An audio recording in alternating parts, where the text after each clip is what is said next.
একবার শুধু চিন্তা করে দেখুন, চারিদিকে যখন সবকিছু একদম চুপচাপ নিস্তব্ধ, তখন নিজের আরামের ঘুমটা ছেড়ে শুধু আল্লাহর জন্য দাঁড়ানো, এটা কি যে অসাধারণ একটা মুহূর্ত। মানে যখন পুরো পৃথিবী ঘুমে বিভোর, তখন আল্লাহর স্মরণে জেগে ওঠাটা কিন্তু আসলে আরাম বিসর্জন দিয়ে স্রষ্টার সাথে সরাসরি সংযোগ তৈরির এক দারুণ সুযোগ। তো একটা প্রশ্ন মনে আসতেই পারে, তাই না, যে কেন এই তাহাজ্জুদ নামাজটা এত বেশি মর্যাদাপূর্ণ? এর পেছনের আসল কারণগুলো কি? চলুন একটু গভীরে গিয়ে ব্যাপারটা বোঝার চেষ্টা করি। দেখুন, এর প্রথম আর সবচেয়ে বড় কারণটা হলো এর মাধ্যমে আল্লাহর খুব কাছে যাওয়া যায়। রাতের ওই যে নীরবতা, যখন দেখার মতো আর কেউ নেই, তখন আল্লাহর সামনে দাঁড়ানোটা, এটা কিন্তু বান্দার আন্তরিকতার একটা অন্যরকম প্রমাণ। আর এই যে খাঁটি আন্তরিকতা, এটাকেই তো বলা হয় ইখলাস, মানে যে কোনো কাজ শুধুমাত্র কেবলই আল্লাহর সন্তুষ্টির জন্য করা। এই ব্যাপারে পবিত্র কুরআনে আল্লাহ নিজেই তার রাসূল সাল্লাল্লাহু আলাইহি ওয়াসাল্লামকে তাহাজ্জুদের নির্দেশ দিয়ে কি বলছেন শুনুন।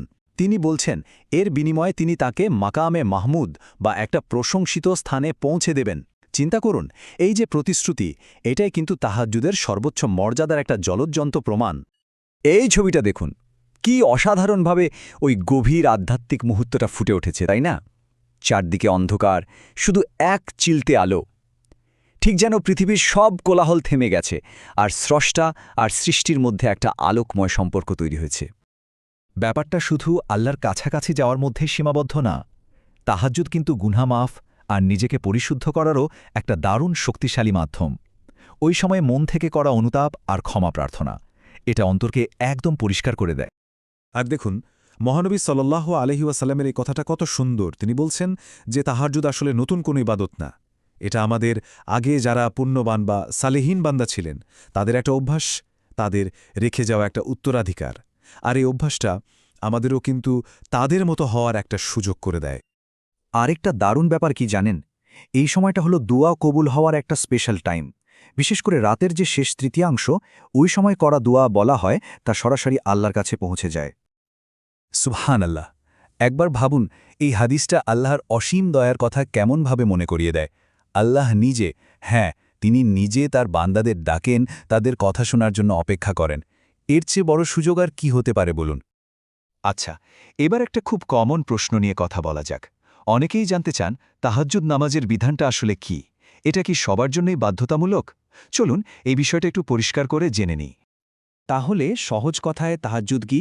এটা হলো সেই বিশেষ নফল নামাজ যা এশার নামাজের পর একবার ঘুমিয়ে তারপর আবার ঘুম থেকে জেগে উঠে ফজরের ঠিক আগে পড়া হয়। এই যে ঘুম থেকে ওঠা, এই ব্যাপারটা কিন্তু তাহাজ্জুদকে অন্য সব নফল নামাজ থেকে একদম আলাদা করে দেয়। এখানে কিন্তু একটা খুব জরুরি পার্থক্য আছে যেটা আমাদের বুঝতে হবে। তাহাজ্জুদ নামাজটা আমাদের নবী রাসূলুল্লাহ সাল্লাল্লাহু আলাইহি ওয়াসাল্লামের জন্য ফরজ বা বাধ্যতামূলক ছিল, কিন্তু তার উম্মতের জন্য এটা ফরজ নয়, বরং এটা একটা অত্যন্ত ফজিলতপূর্ণ সুন্নাত। তো আমরা তাহাজ্জুদের মাহাত্ম্য আর এর বিধান সম্পর্কে তো জানলাম। এবার চলুন বাস্তবে দেখি যে কিভাবে এই সুন্দর ইবাদতটাকে আমাদের প্রতিদিনের জীবনে নিয়ে আসা যায়। তাহাজ্জুদ পড়ার সবচেয়ে সেরা সময়টা হলো রাতের শেষ তৃতীয়াংশ। তবে হ্যাঁ, এশার পর থেকে শুরু করে ফজরের ওয়াক্ত হওয়ার আগ পর্যন্ত যে কোনো সময়েই এটা আদায় করা যেতে পারে। এই এবাদতটা শুরু করার জন্য কয়েকটা সুন্দর আদব বা নিয়মকানুন আছে। যেমন ঘুমানোর আগেই মনে মনে একটা দৃঢ় সংকল্প করে নেওয়া, এরপর নামাজটা হালকা 2 রাকাত দিয়ে শুরু করা, আর যদি সম্ভব হয় পরিবারের কাউকেও সাথে নিয়ে পড়া। এই ছোট ছোট বিষয়গুলো কিন্তু অভ্যাসটাকে আরও সুন্দর আর টেকসই করে তোলে। আর হ্যাঁ, সবচেয়ে জরুরি হল ধারাবাহিকতা। অল্প হোক, কিন্তু যেন নিয়মিত হয়। একটা মজার ব্যাপার হলো, নামাজে কতটা তেলাওয়াত করা হচ্ছে তার উপর ভিত্তি করেও কিন্তু পুরস্কারের স্তরটা বদলে যায়। যেমন ধরুন, কেউ যদি মাত্র 10টা আয়াত পাঠ করে, তার নাম উদাসীন বা গাফেলদের তালিকা থেকে কেটে দেওয়া হয়, আর তেলাওয়াতের পরিমাণ যত বাড়বে পুরস্কারও ঠিক ততটাই বাড়তে থাকবে। দেখুন, নামাজের একদম কেন্দ্রবিন্দু হল সেজদা। এই সেজদার সময়ে কিন্তু একজন বান্দা তার রবের সবচেয়ে কাছে চলে যায়। তাই বলা যায়, প্রত্যেকটা সেজদা যেন আল্লাহর দিকে এগিয়ে যাওয়ার এক একটা ধাপ, তার কাছাকাছি যাওয়ার এক একটা সিঁড়ি। তো সবকিছুর পরে এই ইবাদতটার জন্য আমাদের সবচেয়ে বড় অনুপ্রেরণা কে হতে পারে? চলুন তার দিকেই একবার তাকাই। আমাদের প্রিয় নবী রাসূলুল্লাহ সাল্লাল্লাহু আলাইহি ওয়াসাল্লামের জীবনেই তো আমরা এই ইবাদতের সেরা উদাহরণটা দেখতে পাই। একবার ভাবুন, যার আগের এবং পরের সব ভুল ত্রুটি ক্ষমা করে দেওয়া হয়েছিল, সেই তিনি রাতের পর রাত এত লম্বা সময় ধরে নামাজ পড়তেন যে তার পা ফুলে যেত।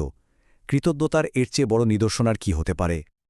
আচ্ছা, একজন মুমিনের সম্মান আর মর্যাদার আসল রহস্যটা কোথায় লুকিয়ে আছে? একটা হাদিস আমাদের সেই উত্তরটাই দিচ্ছে।